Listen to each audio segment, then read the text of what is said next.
o livro de Apocalipse, capítulo 2, versículo 1.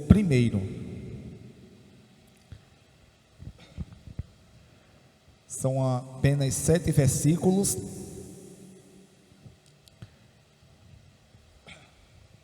mas que tem um conteúdo bastante robusto,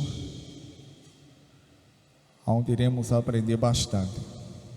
Diz assim, a tradução que usa é a NVI, a nova versão internacional, e diz assim: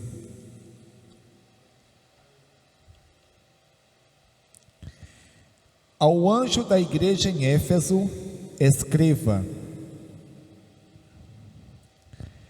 estas são as palavras daquele que tem 7 estrelas em sua mão direita e anda entre os 7 candelabros de ouro. Conheço as suas obras, o seu trabalho árduo e a sua perseverança. Sei que você não pode tolerar homens maus, que pôs à prova os que se dizem ser apóstolos, mas não são, e descobriu que eles eram impostores. Você tem perseverado e suportado o sofrimento por causa do meu nome e não tem desfalecido. Contra você, porém, tenho isto: você abandonou o seu primeiro amor. Lembre-se de onde caiu, arrependa-se e pratique as obras que praticava no princípio. Se não se arrepender, virei a você e tirarei o seu candelabro do lugar dele. Mas há uma coisa a seu favor: você odeia as práticas dos nicolaítas, como eu também as odeio.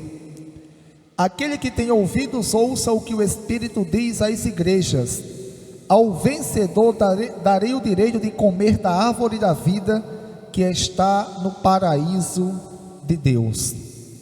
Rogo aos irmãos que orem por mim e também por vocês. Oremos. Bendito Deus, santo, eterno e poderoso Pai, em nome do teu Filho amado Jesus, te louvamos, te agradecemos por tudo, Deus, o que o Senhor tem nos concedido abundantemente. Deus, eu te peço perdão por todos os pecados que assim cometi. Te peço, Deus, em nome de Jesus, que o Senhor ilumine a minha mente, para que, Deus, eu possa entender a tua palavra como assim ela foi inspirada, e assim, Deus, com fidelidade eu fazer exposição da mesma. Deus, abre cada mente que aqui está, para que todos, Deus, possam compreender, e assim, Deus, crescermos na graça e no conhecimento, nos alimentarmos mais uma vez da tua palavra, e assim, não só, Deus, entendermos a tua verdade, como também, Deus, passarmos a combater a todo ensinamento contrário que estão ensinando por aí afora. Assim, Deus, te peço e te agradeço em nome de Jesus. Amém.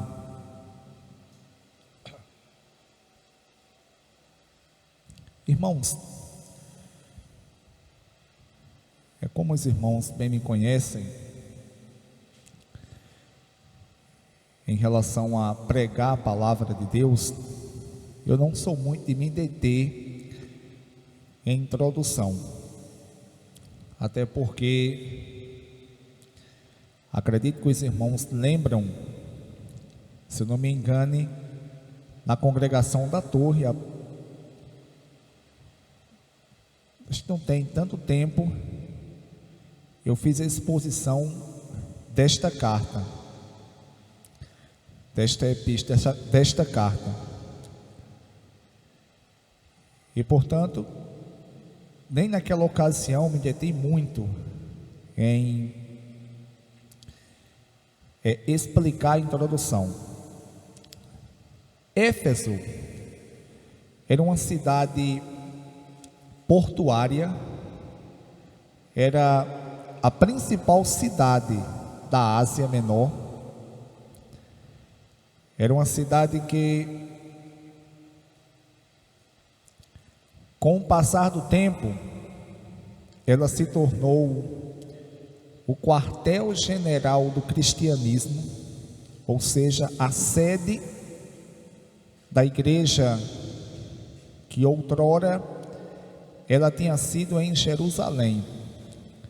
Acredito que os irmãos ou já leram, ou até já ouviram, ou eu, ou os demais irmãos pregarem, que a igreja primitiva, ela foi inaugurada no capítulo 2 do livro de Atos.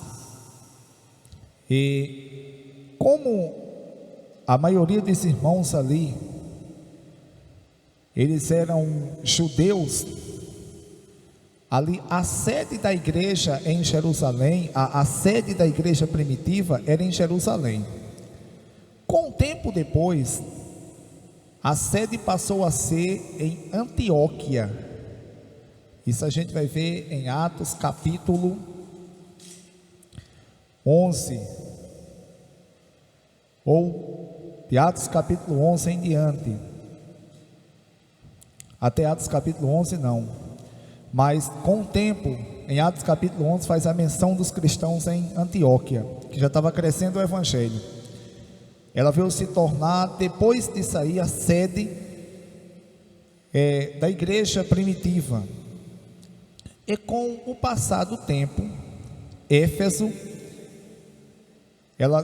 a cidade de Éfeso, que era uma cidade extremamente idólatra, existia um templo lá, a um ídolo chamado Diana ou Artemis.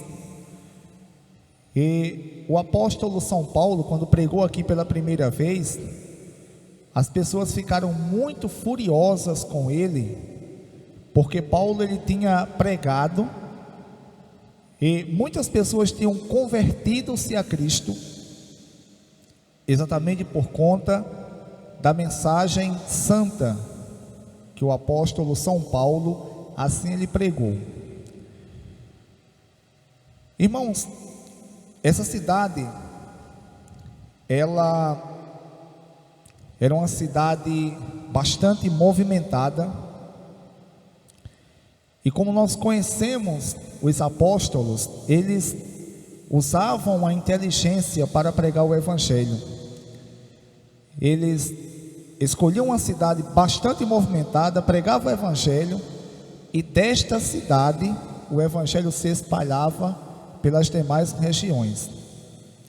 Essa igreja em Éfeso, ela foi pastoreada por 3 grandes homens de Deus, por 3 grandes mestres do cristianismo, pelo apóstolo São Paulo, que passou cerca de 3 anos em Éfeso, e depois de Paulo envia Timóteo, e Timóteo também pastoreia essa igreja em Éfeso. Depois que Timóteo pastoreou, já ali, quando o apóstolo João, ele era já idoso, ele também chegou a pastorear essa igreja. Ou seja, era uma igreja extremamente bíblica, teológica. Uma igreja que teve mestres que ensinavam realmente a palavra de Deus como ela realmente é. É claro que as demais também tiveram homens de Deus, mas Éfeso, ela chama bastante atenção exatamente pelos irmãos que estiveram ali. Todavia, já por volta do final do primeiro século, do ano 96 da era cristã, que foi a época entre 96 a 98, possivelmente a época que o livro de Apocalipse ele foi escrito, João escreve ao receber essa revelação. O versículo 1 do capítulo 2 começa assim: ao anjo da igreja em Éfeso, escreva. Ao anjo da igreja em Éfeso, escreva. Irmãos, a palavra anjo,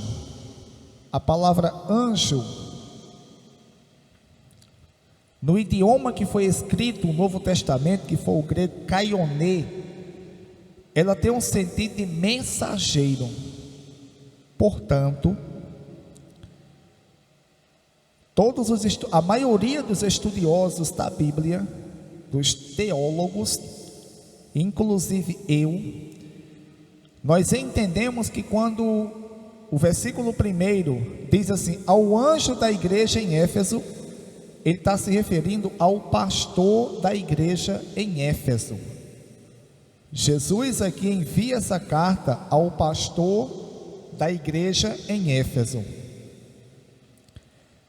Portanto, que os irmãos fiquem inteirados, sabedores, que a palavra anjo aqui se refere ao pastor. Ao anjo da igreja em Éfeso, escreva.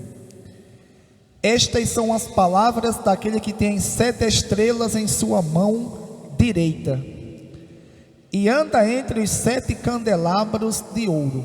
Quem é esse que tem 7 estrelas em sua mão direita? Abram aí, ou volte um pouco, já está em Apocalipse. Apocalipse capítulo 1,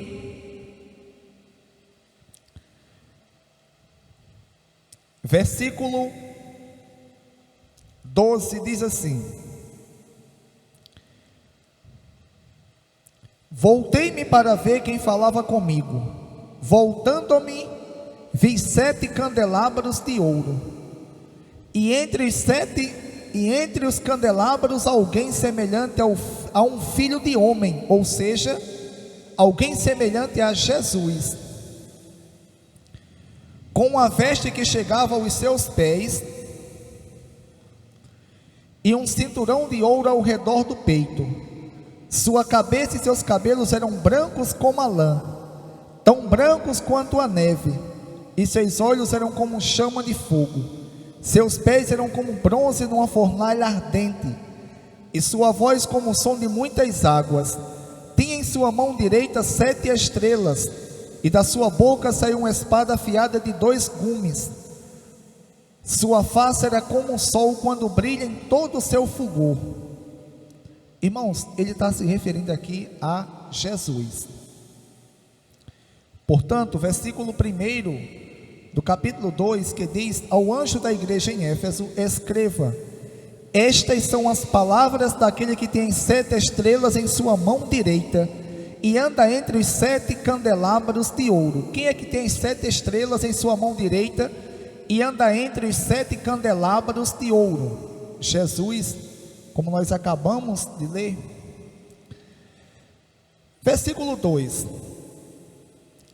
conheço as suas obras,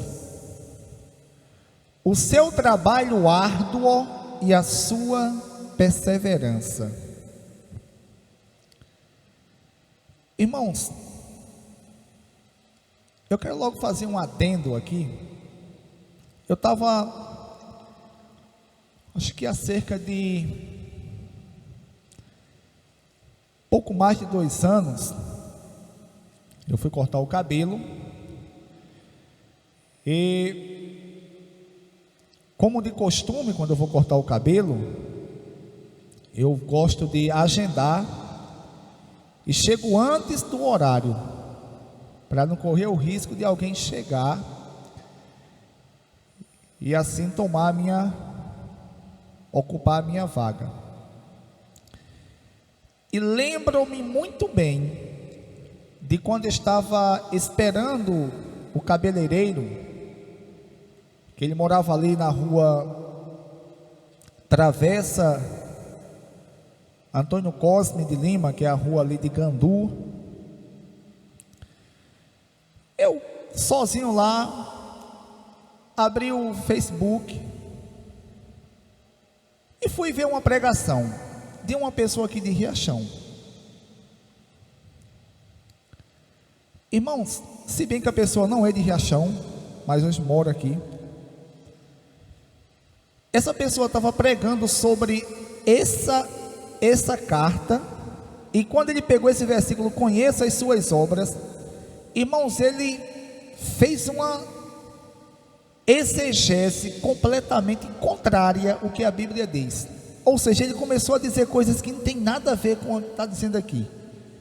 Ele foi para Isaías, foi não sei para onde, e eu fiquei olhando assim, como é que pode, cara?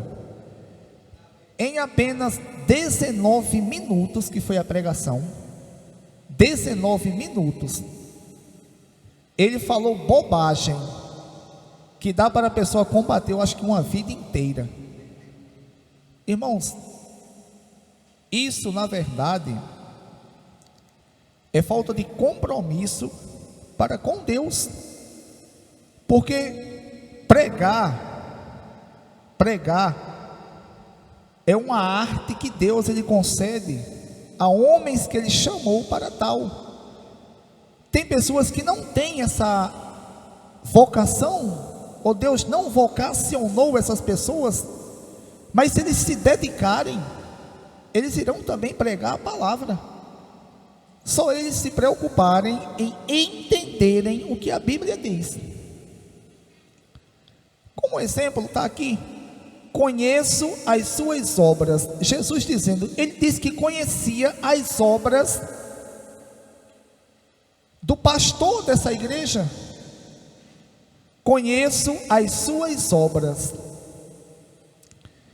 o seu trabalho árduo e a sua perseverança. Ele conhece as obras desse pastor, conhece o trabalho árduo e a perseverança dele. Era um pastor, irmãos, que pregava ou que tinha obras, e pelo que nós entendemos aqui, boas obras, trabalhava arduamente e perseverava. Ou seja, ele persistia naquilo que ele estava fazendo. Não era uma pessoa que costumava começar uma boa obra, começar um trabalho, e após ele começar aquele trabalho, ele abandonar, ele desistir, ele recuar. O que a Bíblia aqui nos ensina é que o próprio Jesus, ele conhecia as obras dele, conhecia o trabalho árduo, e que ele perseverava. Era um homem que ia adiante.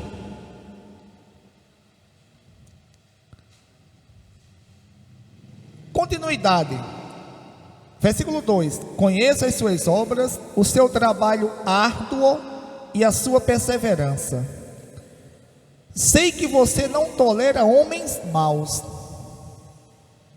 Agora Jesus, ele diz que ele não tolera, ou que esse pastor aqui não tolera homens maus. Sim, irmãos, quero fazer também um adendo novamente. Eu não sei se os irmãos prestaram a atenção na leitura. Não sei se os irmãos prestaram a atenção na leitura. E sou sincero a dizer, não tenho lembrança de ter escutado nenhum pregador dizer isso ainda. Mas Jesus aqui se refere ao pastor, sempre a você, no singular.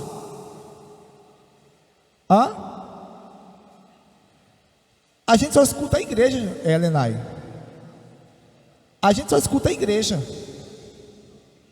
Está entendendo como a coisa Agora eu faço igual o evangelista Rosildo. Como o poço é fundo e a nossa caneca é rasa. Ele dizia. Eu acho que ele dizia: o poço é fundo e a nossa caneca é rasa. É filósofo. Lembra do que ele dizia?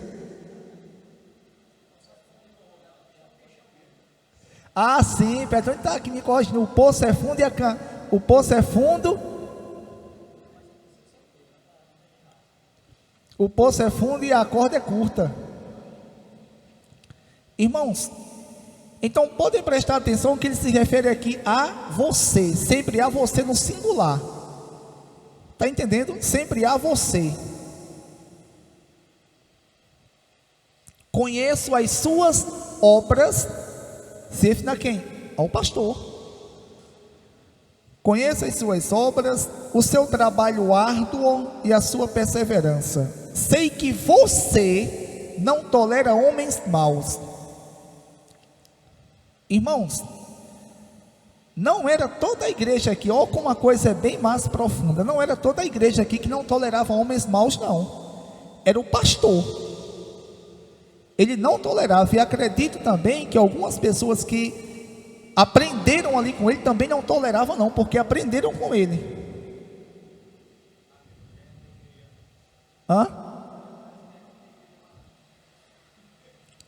Não, quando a gente começa a ler, diz assim, gente, se aqui o negócio está complicado, mas não hoje. Ele não tolerava homens maus. Irmãos,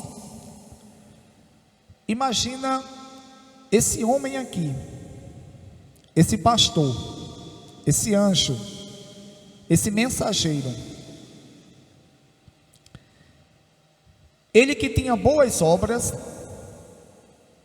trabalhava arduamente, perseverava no trabalho e não tolerava homens maus. Ou seja, acredito que nesta igreja aqui em Éfeso,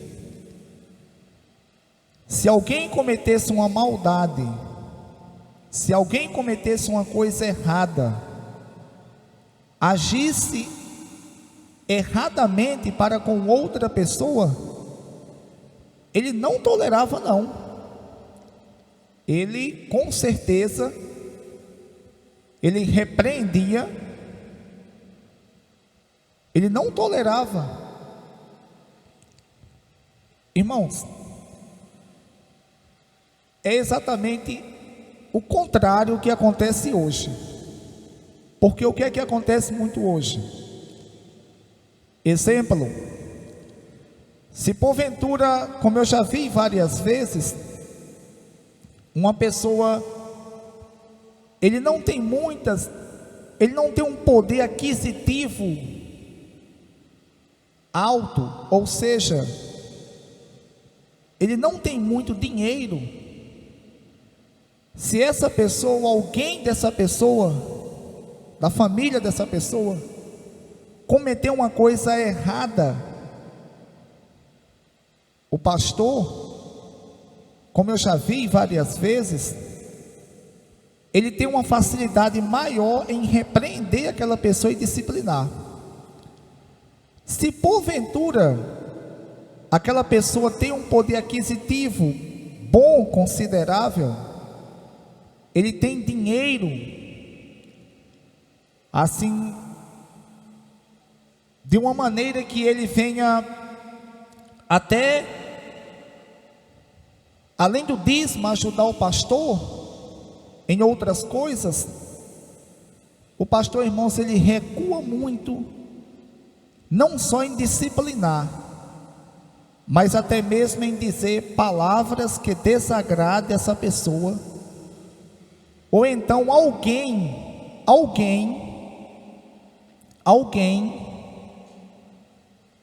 da igreja, pregador, seja lá quem for, dizer algo que venha atingir essa pessoa, mesmo que aquela pessoa esteja errada, Por quê? Porque ele sabe que se aquela pessoa que tem um poder aquisitivo bom, considerável, tem dinheiro, ela se sentir mal por conta de uma palavra que alguém disse na igreja, o que vai acontecer é ele querer se afastar e ir para outra igreja. Irmãos, eu já vi muitas e muitas vezes acontecer casos como esses aqui em Riachão, onde eu congregava, e vejo hoje pessoas agindo de uma maneira errada em relação à disciplina, pastores tolerando coisas erradas por conta de dinheiro. Aconteceu um caso recente agora aqui na nossa cidade, aonde uma pessoa que é até colega meu e é crente, entre aspas, né? Essa pessoa cometeu alguns atos errados e num determinado culto na igreja o pastor disse: fulano é meu amigo, fulano é um exemplo. Ron, você está sendo muito extremo. O pastor não sabe disso. Sabe, aqui em Riachão o que acontecer todo mundo sabe. Sabe sim, sabe, até porque foi visível tudo que essa pessoa fez. Isso aí, irmãos, é tolerar homens maus. Você não gosta dessa pessoa? Gosto. E queria um dia que essa pessoa reconhecesse que ela está errada e se voltasse para Cristo. Mas, irmãos, da forma que essa pessoa está,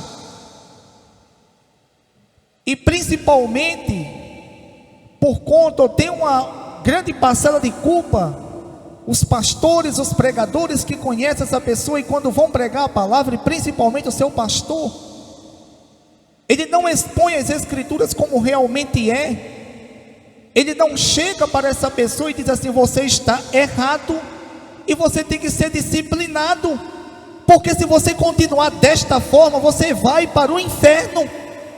Irmãos, quando o pastor ele não faz isso, sabe o que ele está dizendo? Em outras palavras: ei, legal, peca mais. É como que, por exemplo, eu esteja pecando, eu esteja errado, e o pastor olhe para mim e fala: Romualdo, ó, Deus está dizendo que está legal, está aprovado, continua. Irmãos, é dar carta branca para que a pessoa venha para que a pessoa venha pecar, para que a pessoa venha desobedecer a Deus, e tudo isso por conta de dinheiro. Isso é tolerar homens maus, isso é tolerar coisas erradas. Irmãos, é diante de coisas como essas, de textos como esses e de coisas como essas que eu estou contando, que é verdade, que muitas e muitas vezes nós olhamos para as escrituras e vemos o quanto a igreja contemporânea, ela está anos-luzes, não é nem luz, é luzes, distanciada do evangelho. Um ano-luz, irmãos, é o equivalente a um ano na velocidade da luz. Estamos a anos-luzes. E olha que essa igreja aqui, esse pastor foi repreendido. Esse pastor foi repreendido.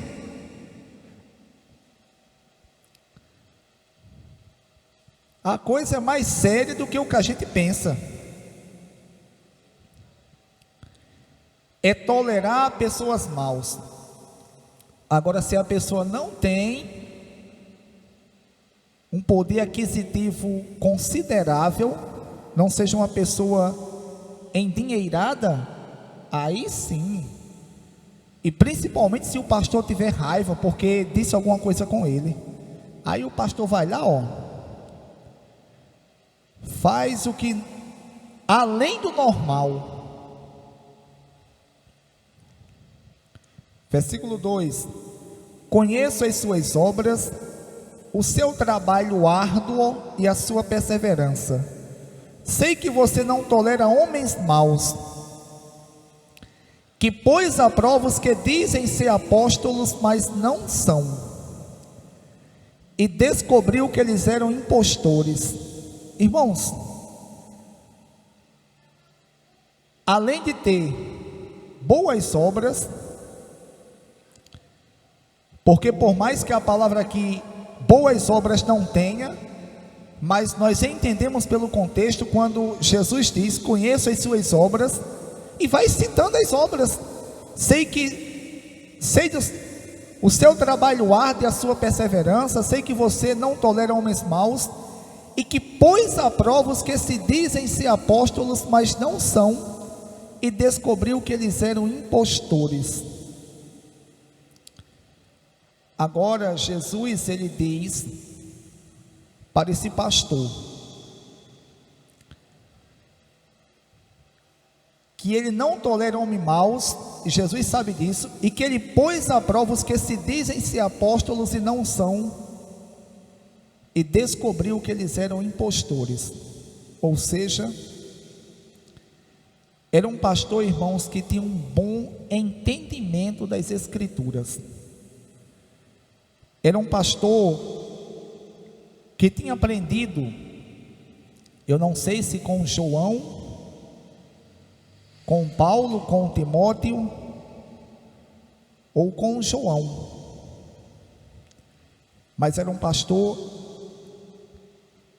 teológico, bíblico, um homem que não só combatia os ensinos errados, mas também convencia os contradizentes.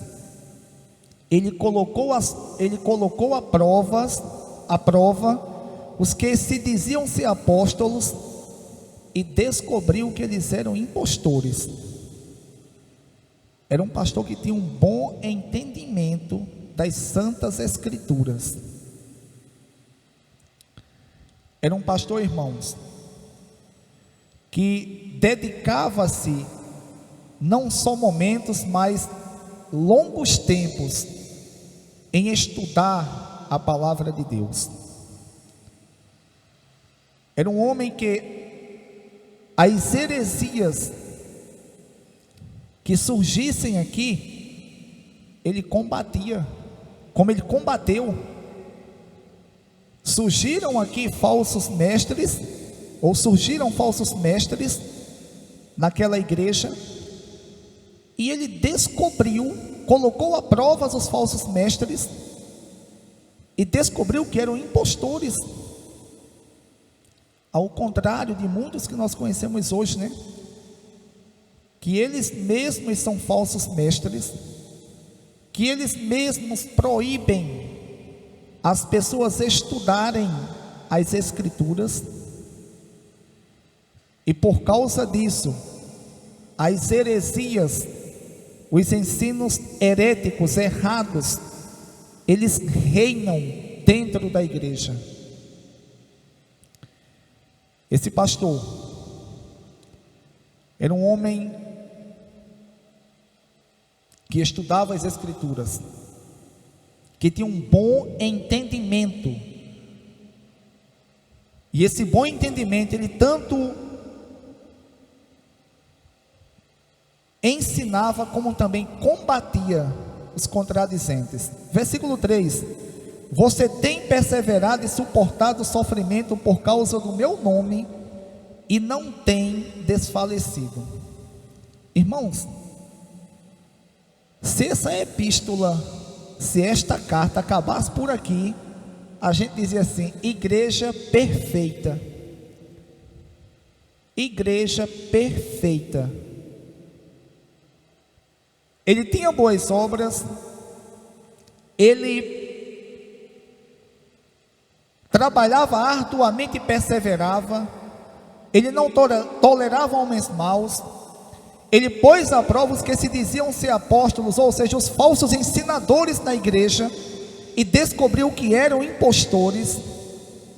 E Jesus disse que ele tem perseverado e suportado sofrimentos por causa do nome de Jesus, e não tem desfalecido. Ele suportava os sofrimentos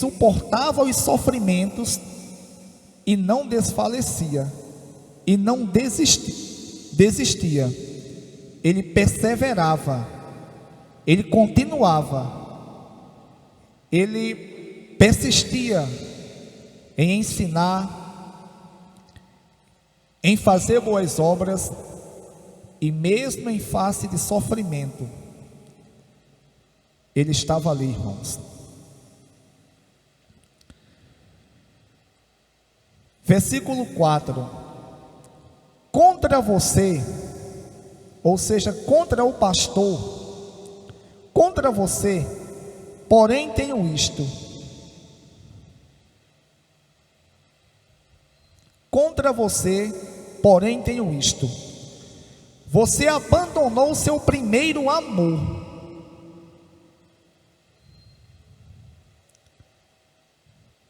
Contra você, porém tenho isto: você abandonou o seu primeiro amor. Versículo 5: lembra-te de onde caíste, lembra-te de onde caiu, arrependa-se e pratique as obras que praticava no princípio.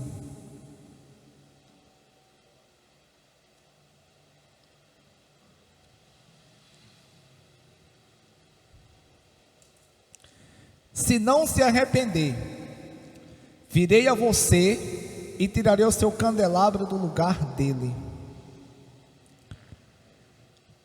Irmãos, Jesus agora diz: contra você, porém, tenho isto: você abandonou o seu primeiro amor.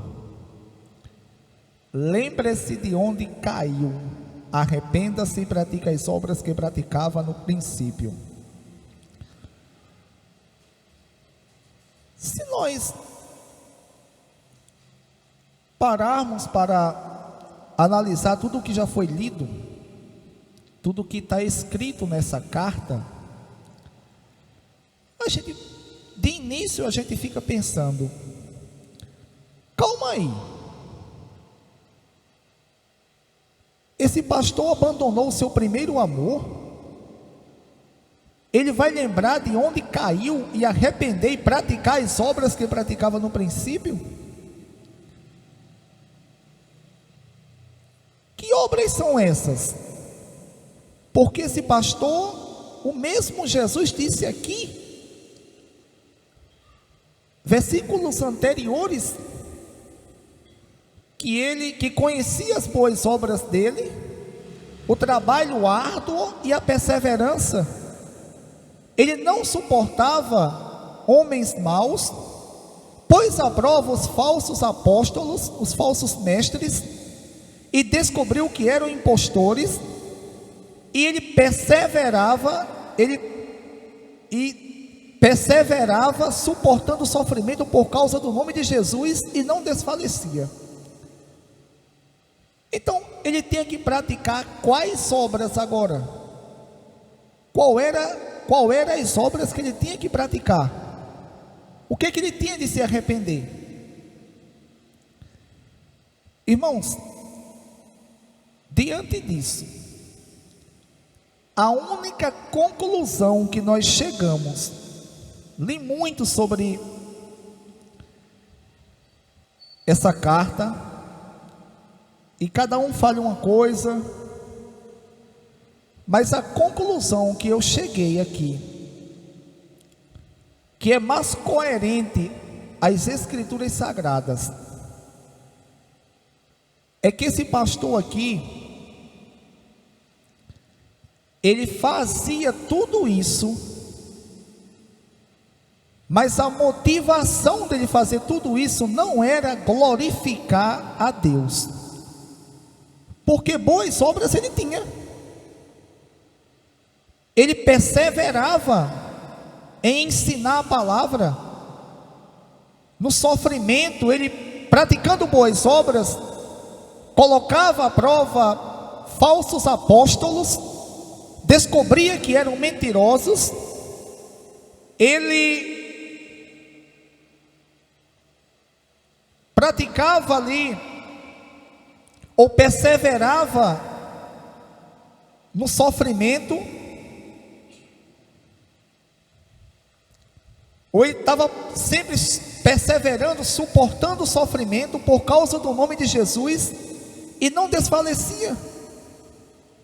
Ele não tolerava homens maus, Irmãos, a única conclusão que se tem é que esse pastor, ele em um dado momento da sua vida, ele que outrora, que em outro momento, ele praticava as obras que Jesus citou aqui, mas a motivação de seu coração era glorificar a Deus. Só que as Escrituras Sagradas não vão nos dizer em que momento esse homem, ele passou a não ter mais o intuito em seu coração de glorificar a Deus. Ele praticava as mesmas coisas, mas o intuito do seu coração não era glorificar a Deus. Irmãos, e sobre isso, Jesus ele ensinou. E os fariseus, eles faziam essas mesmas coisas. Quem não lembra aqui do texto onde Jesus ensina a questão da oração, onde Jesus diz que quando vocês forem orar, entrem em seus quartos e orem a Deus. E Jesus ele chega a dizer que os fariseus, eles gostavam de orar nas praças, de sentarem nas primeiras cadeiras aonde chegavam. Irmãos, e quando nós paramos para analisar qual é o problema de nós orarmos nas praças? Um exemplo, não sei se os irmãos sabem, mas as testemunhas de Jeová, elas não fazem culto ao ar livre, inclusive nos criticam por conta disso. Agora, parece que, eu vou dizer baixinho aqui, parece que o Satanás, o demônio que usa eles, parece que sabia quando era novo convertido, que eu estava lá na casa de Adão conversando, e chegavam lá dizendo, e o novo convertido ficava só escutando Adão conversar com ele. E vocês sabem que Adão, ele nem empata, ele empata, ele só faz ganhar. Ele nem empata, ele empata, ele só faz ganhar. Aí dizendo, e disseram uma vez a gente que esse negócio de fariseu tá orando em meio de rua. Aí eu fiquei quieto, novo convertido. Irmãos, a questão que Jesus quis ensinar ali é o seguinte: os fariseus, Jesus diz ali, eles faziam tudo isso aí para se mostrarem para as pessoas, para se autopromoverem. Está entendendo? Eles não faziam isso para glorificarem a Deus, não. Era para se autopromoverem. Porque o próprio Jesus que ensinou isso, e disse o porquê ensinou. Em outros momentos, Jesus orou por pessoas também na rua, repreendeu demônios, ressuscitou mortos, curou enfermos. Portanto, nós entendemos que a questão não era o orar na rua, mas sim a intenção do coração, a intenção em alto se promover. E possivelmente, irmãos, infelizmente, esse pastor ele caiu em algo desse tipo, ninguém sabe em qual realmente, mas o que ele fazia nesse exato momento que essa epístola foi escrita, ou em momentos antes ainda, era exatamente todas essas coisas, mas a motivação não era glorificar a Deus. A motivação do coração dele era completamente outra, menos glorificar a Deus. Irmãos, e se nós não tivermos cuidado, nós também podemos cair em algo semelhante, ou numa coisa exatamente como esta. Lembram que Paulo, se eu não me engane, se eu estiver errado, os irmãos me corrijam, Paulo diz aos Filipenses que Paulo na ocasião estava preso. Paulo diz que não importa como que seja pregado o evangelho, O importante é que seja pregado, seja por inveja, por contenda, por vanglória. O importante é que seja pregado. Irmãos, quando Paulo disse aquilo, ou disse isso, primeiro, aqueles homens ali que estavam fazendo isso, eles pregavam realmente o Evangelho. E o contexto que Paulo falou ali, era que as palavras que eles estavam pregando, que eram verdadeiras, as pessoas iriam ouvir, entender e se converter a Cristo. Agora, essas pessoas estavam com a motivação errada, e se elas não mudassem de ideia, elas iriam ser condenadas eternamente.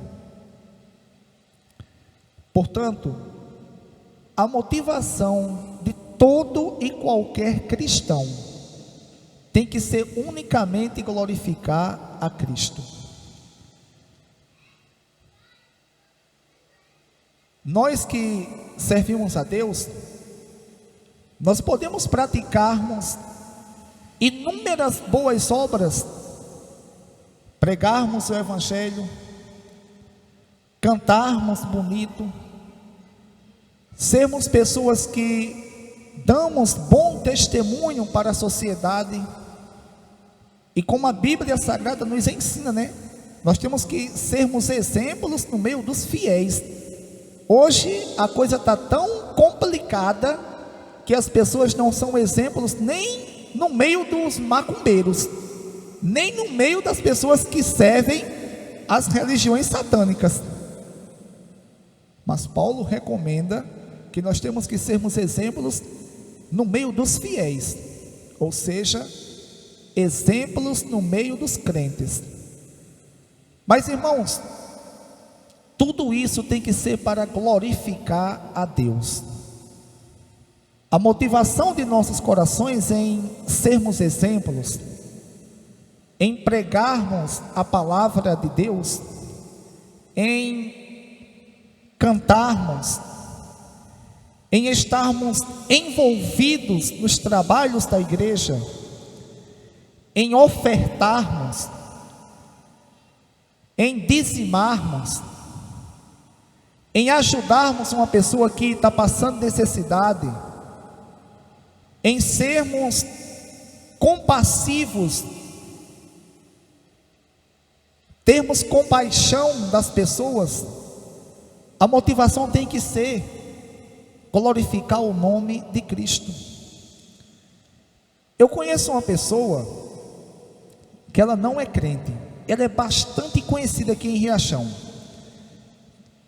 tem uns 50 e poucos anos, menos de 55. Josemar sabe quem é, que eu já falei isso para ele já. Essa pessoa, quando eu vi essa pessoa, e vou dar uma dica aqui, essa pessoa é agente de saúde. Essa pessoa é agente de saúde. Já tem 19 anos que eu trabalho como agente de endemias. E essa pessoa é agente de saúde. Eu pensava que essa pessoa era uma pessoa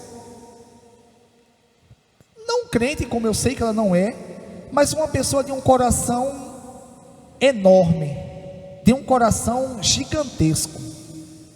Porque volta vem, volta vai, eu vi essa pessoa ajudando alguém, assim, tentando assim aconselhar a pessoa, assim a fazer favores. E tive o privilégio de perceber nessa pessoa, e depois comentei com um colega meu, e um colega meu disse: é dessa forma mesmo, que essa pessoa, Luciana, ela faz as coisas, e a intenção não é porque ela é boa, é para se autopromover, para a gestão, ou seja, para o prefeito, para que pessoas vejam aquilo ali. Porque por inúmeras vezes eu já tive a oportunidade de ver essa pessoa deixando de fazer o bem a pessoas que necessitam. E eu cheguei à conclusão: ela faz isso, ela dá uma de boazinha para tentar passar uma imagem do que ela não é. Mas na verdade essa pessoa, o que ela é muito é egoísta. Ela só pensa em si mesma.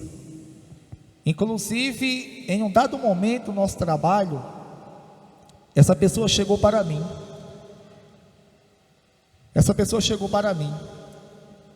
Quando a gente, na época de seu Gil Tita ainda era o prefeito, os pagamentos atrasados, eu era uma das pessoas que tomava a frente para ir no Ministério Público e fazer denúncia. Quando foi um dia logo cedo, eu cheguei no ponto de apoio, o crente, esse cara chegou para mim e falou: Romo, quero conversar contigo. Aí começou a me elogiar e eu já comecei a achar estranho. Aí falou: Romo, você é uma pessoa muito parecida comigo. Aí eu falei: por quê? Ele falou: porque você é uma pessoa, você é muito parecida comigo em duas coisas. Você é uma pessoa que gosta de ajudar. Agora você é uma pessoa que erra também, igual eu errei muito. Mas hoje eu não erro mais nesse erro. Eu falei: eu errei em quê? Eu sei que eu erro muito, mas me diga um erro aí para mim já corrigir também. Ele falou: você é uma pessoa que fazia igual eu. Você visa muito grupo. Ou seja, você visa muito o seu grupo, agente de saúde, porque você não visa você. Você é uma pessoa inteligente, você é uma pessoa que tem capacidade. Epa, o negócio está esquentando, ele vai dizer alguma coisa a mim. Aí nisso, Marco, vereador, chegou. Aí ele falou assim: olha, tem uma pessoa que quer conversar com você. E a conversa que ela vai ter com você é o seguinte: é que você deixe de fazer isso aqui pelo grupo e faça por você. Você vai ter com certeza uma gratificação. Você vai ter um nome bem melhor dentro da prefeitura e no meio da sociedade. Eu de imediato disse a pessoa: pode perguntar a Marco, eu não quero não. E, inclusive depois Marco pegou uma discussão com essa pessoa e quase expulsou lá da minha sala, da sala onde eu ficava. Irmãos, portanto, a partir desse momento eu descobri que a motivação dessa pessoa ele não fazia isso porque era uma pessoa boa, mas porque ele queria se autopromover, e quando conseguir, queria me induzir a isso aí. E claro, não porque eu sou crente, mas graças a Deus, sou filho de pais pobres, agricultores, que eram meus pais, mas eram homens, era um homem e uma mulher, e eu aprendi muito com eles, apesar que meu pai, quando morreu, tinha 12 anos, mas lembro muito bem dele, do pai dele, que convivi muito com ele, e não era crente não, morreu sem ser crente, mas se ele dissesse uma coisa, estava dito, era sim, sim e não, não. Quem trabalhou muito com ele foi Touro de Amâncio aqui, pode perguntar a ele, se ele dissesse uma coisa, se não é, não é. Então, irmãos, a gente, como crente, a gente tem que seguir isso muito mais à risca ainda. Irmãos, e acontece muito isso foi um exemplo que eu dei de uma pessoa que não é crente, mas acontece muito isso com pessoas que são crentes.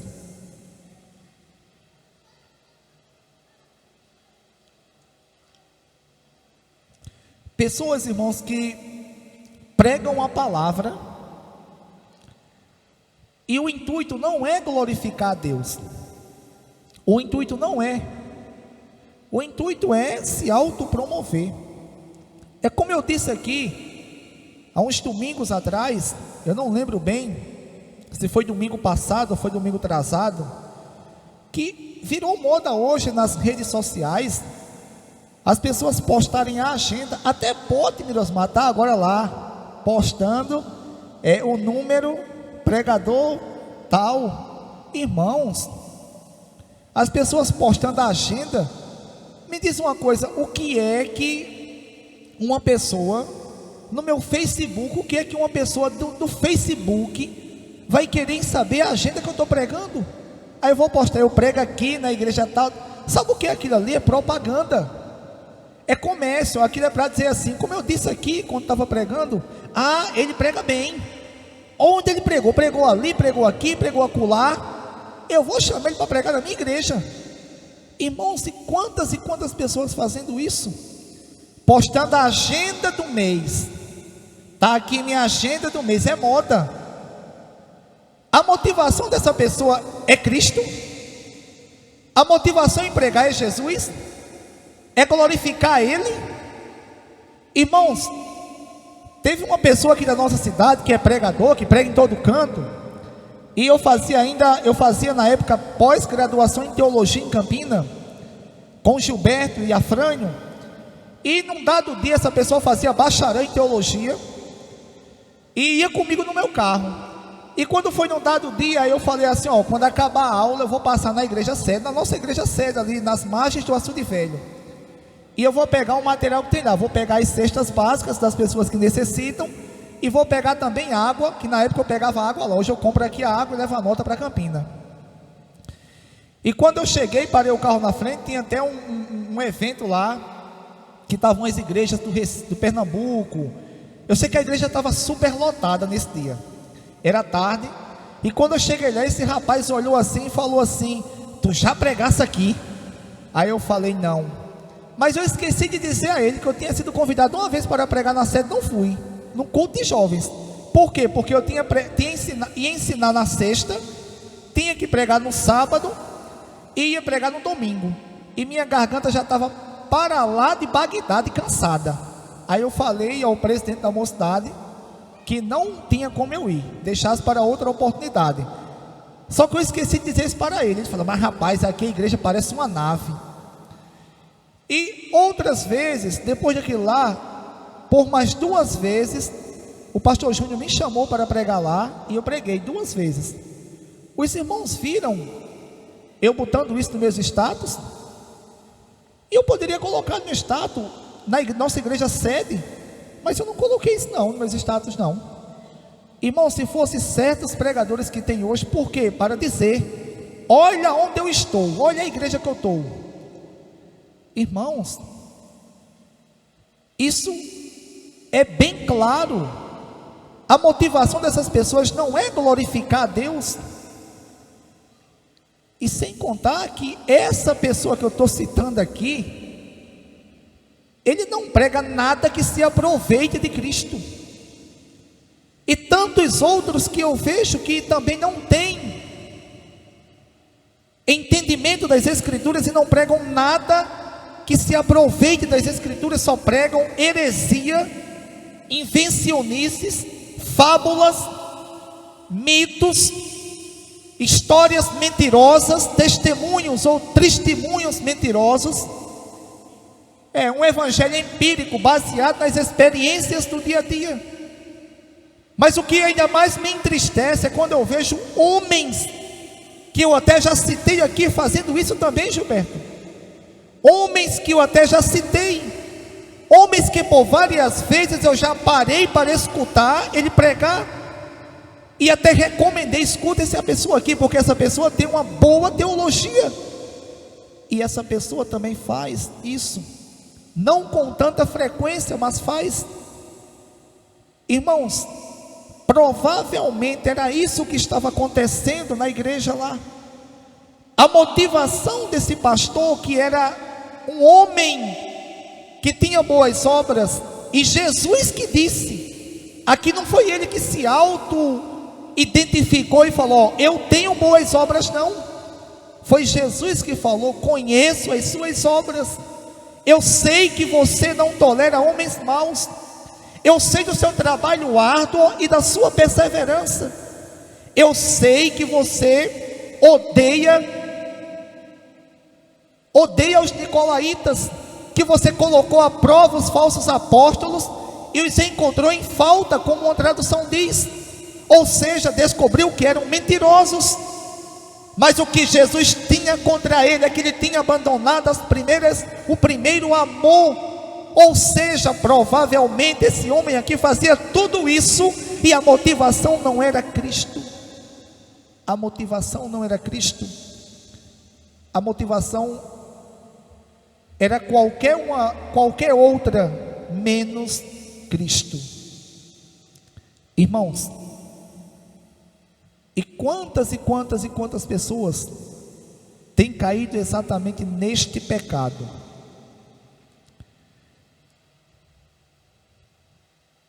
E o conselho e o antídoto que Cristo dá é: contra você, porém, tenho isto: você abandonou o seu primeiro amor. lembra-te de onde caiu. Tem que lembrar onde caiu. Cair aqui foi a partir desse momento que eu comecei a agir dessa forma, a agir por esta motivação.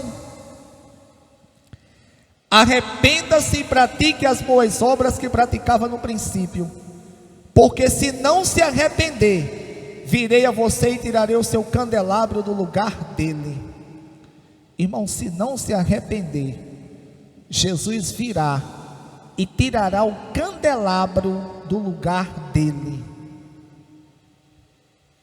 Jesus virá e tirará o candelabro do lugar dele.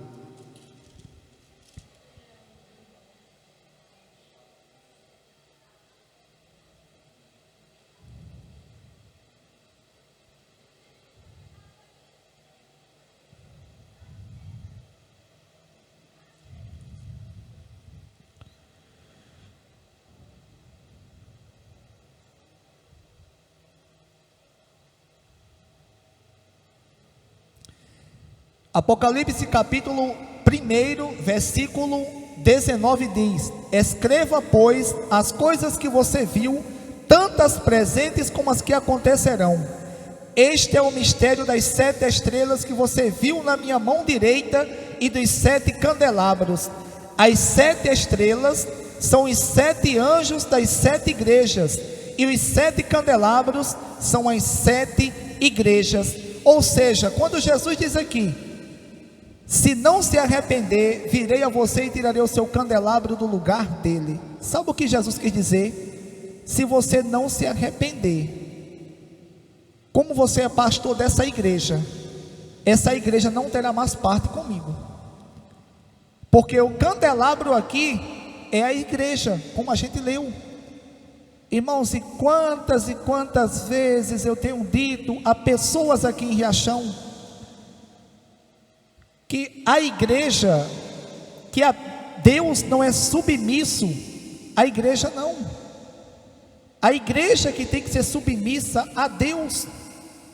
A igreja ela só será bíblica, seja ela grande, pequena, mega igreja, se ela realmente pregar o que as escrituras ensinam, e a motivação, além de pregar, viver, a motivação tem que ser Cristo para tudo isso.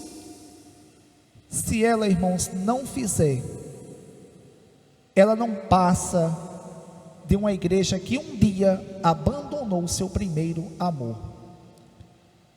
Irmãos, diante disso, a gente para e pensa: quantas e quantas igrejas que hoje têm a placa de evangélica e não são mais evangélicas, ou igrejas bíblicas, igrejas que outrora realmente pregavam a palavra de Deus, ensinavam, e tudo aquilo ali, e toda a causa de esses ensinamentos era Cristo, e hoje não é mais. E ainda pior, quantas e quantas mais e mais ainda nunca foram de Cristo, nunca pregaram o evangelho, nunca combateram falsos ensinos, nunca a motivação foi Cristo. Irmãos, e olha o que é que Cristo diz. Diante disso nós percebemos ou concluímos que muitas e muitas igrejas que nós conhecemos hoje, elas não têm parte mais com Cristo. É por isso que a gente vê tantas e tantas bagunças, que a palavra é essa, tantas e tantas coisas erradas, e a gente fica se perguntando: mas Jesus, por que o Senhor não aproveita o ensejo, a oportunidade, numa festividade tão grande como essa, e leva um homem de Deus como eu, Josemar? Já nos questionamos, ou questionamos Deus em relação a isso, e leva um homem de Deus para pregar num lugar desse? É porque na verdade, Gilberto, aquele povo lá, Deus já abandonou de uma vez, já abandonou, porque eles têm as escrituras sagradas, E eles, ao rejeitarem as Escrituras, eles estão se opondo ao Deus das Escrituras e estão se posicionando como opositores de Deus. É isso, irmãos, o que as Sagradas Escrituras nos ensinam.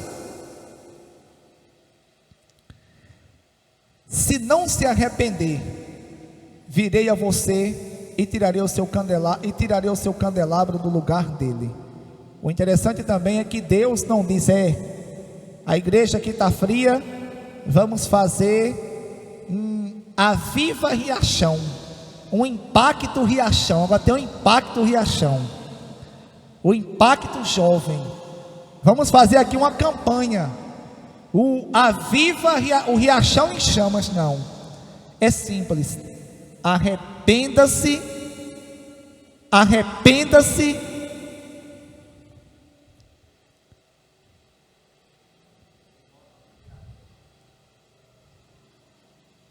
lembre-se de onde caiu e arrependa-se e pratique as obras que praticava no princípio. O antídoto é simples para que a pessoa venha a ser curado desse mal, é se arrepender, é restauração.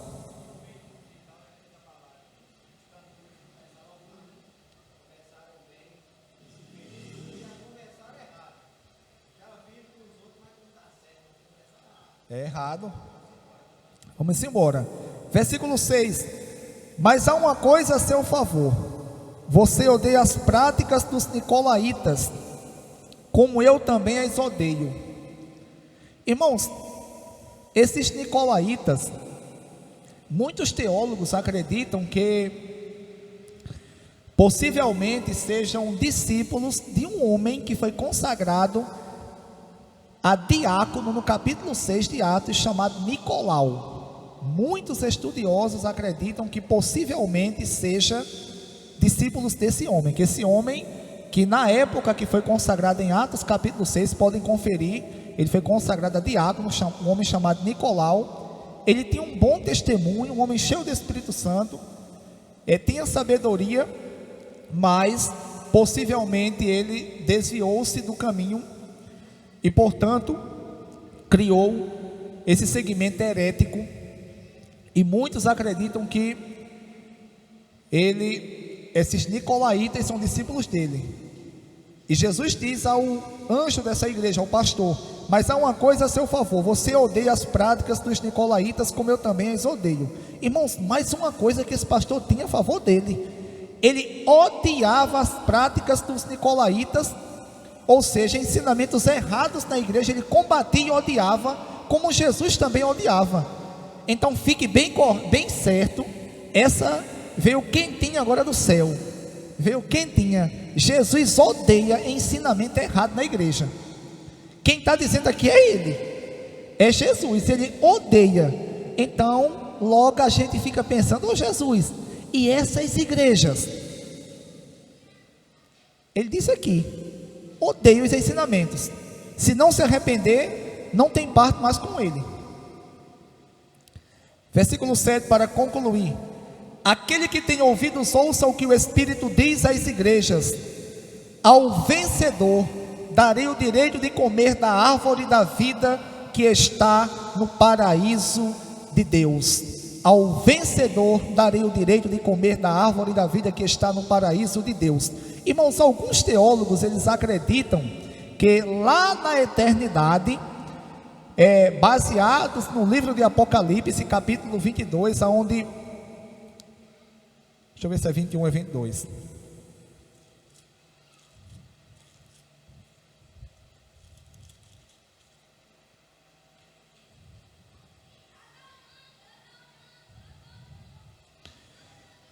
Baseado no capítulo 22 de Apocalipse, aonde João vai escrever ali que sobre a árvore da vida, e que ela dá 12 frutos por ano. Alguns teólogos dizem que lá na eternidade nós iremos comer da árvore da vida, e portanto aqueles que se salvarem irão comer e não irão morrer eternamente. Eu não concordo dessa forma. Não concordo dessa forma. Por quê? Primeiro, acredito que no estado eterno, não iremos ter a necessidade de nos alimentarmos. Aí se tivesse algum teólogo aqui dizer, e Jesus quando estava em corpo glorificado, ele se alimentou? Sim, mas teve um propósito. Como eu disse, lembra Gilberto, Oséias, não sei se estava na escola bíblica, teve um propósito porque ele se alimentou. As pessoas não estavam acreditando que ele tinha ressuscitado, e foi necessário, ele fala, toca em mim, tem alguma coisa para comer? E ele comeu, para provar que ele tinha ressuscitado em um corpo glorificado, e não era uma miragem, um espírito. Então tinha um propósito. No estado eterno, irmãos, a gente não sabe muitas minúcias, muitos detalhes, mas os detalhes que nós sabemos, eu acredito que é mais, que há uma possibilidade maior, e assim eu defendo, que nós não iremos nos alimentar. Quando Jesus diz aqui, aquele que tem ouvidos ouça o que o Espírito diz às igrejas, ao vencedor darei o direito de comer da árvore da vida que está no paraíso de Deus. A ideia aqui é aquele que perseverar até o fim, ele será salvo. Por quê? Porque quando nós formos, aqueles que estão em Cristo, eles forem arrebatados ou ressuscitados por Cristo, essas pessoas estarão agora, a partir desse momento, em corpos glorificados, e portanto, irmãos, eles não morrerão mais. É o que a Bíblia nos ensina. A ideia da árvore da vida aqui, acredito que é figurada, é uma ideia figurada, até porque lá no Jardim do Éden, lembram que lá no Jardim do Éden também tinha uma árvore do conhecimento, tinha a árvore do conhecimento do bem e do mal, e tinha a árvore da vida, lembram? Aí alguém já me disse assim, mas rapaz, não era para Adão ter comido, mas Eva, a árvore do conhecimento, a árvore da vida, do fruto da árvore da vida? Aí eu, novo convertido, dizia assim, rapaz, é mesmo. Por que eles não comeram? Sabe por que eles não comeram? Porque não necessitavam, porque eles já foram criados para viver eternamente. Está entendendo? A Bíblia vai dizer por várias vezes que o pecado entrou no mundo por um homem, e pelo pecado a morte. Isso nos faz entender que se o homem não tem pecado, não tem morte, porque a morte é o salário do pecado.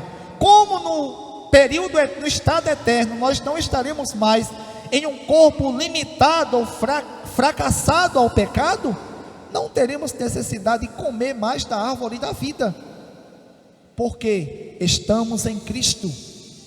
Deus fala isso figuradamente. Portanto, que Deus em Cristo nos conceda força para perseverarmos até o fim, e assim termos por motivação Cristo, glorificar a Cristo, glorificar a Deus, e não a homens, e não a ministérios, e não pregarmos por inveja, por contenda. Vou pregar porque a igreja tal fez uma festividade e agora eu vou fazer uma maior. Não, a motivação nunca, jamais, em hipótese alguma pode ser essa.